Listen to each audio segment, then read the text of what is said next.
ফাটাকেষ্ট হয়েছিল, ফাটাকেষ্ট তখন নতুন ছিল।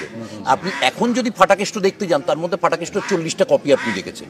এখন ফাটাকেষ্ট যাকে দিয়েই করান, যত ভালো করেই করান, এখন আবার একটা অমুক কেষ্ট তমুক কেষ্ট কিছু একটা করতে হবে, নতুন কিছু নতুন কোনো কেষ্ট করতে হবে, নতুন কিছু একটা করলে তবে হবে। আপনি পুরনো কোনো কিছু একটা দেখে সেই জিনিসটাকে আবার করতে গেলে কখনোই সেটা খুবই চমৎকার একটা ব্যাখ্যা। সারা পৃথিবীরই মাঝখানে এত কতগুলো জিনিসের মধ্যে দিয়ে গেছে। আমরা আমাদের ছোটবেলা যে ব্যাটম্যান দেখেছি, আর এখন যদি আপনি মানে নোলানের ব্যাটম্যান যদি দেখেন, দেখবেন অনেক বেশি তারাও সুপার হিরোই করছে, কিন্তু বাস্তবের একটা শেড দেওয়ার চেষ্টা করছে, ডার্ক, একটু শ্যাবি, গ্ল্যামারটা অন্যভাবে আনা হচ্ছে, মানে ডিকনস্ট্রাক্ট করা হচ্ছে বলবো।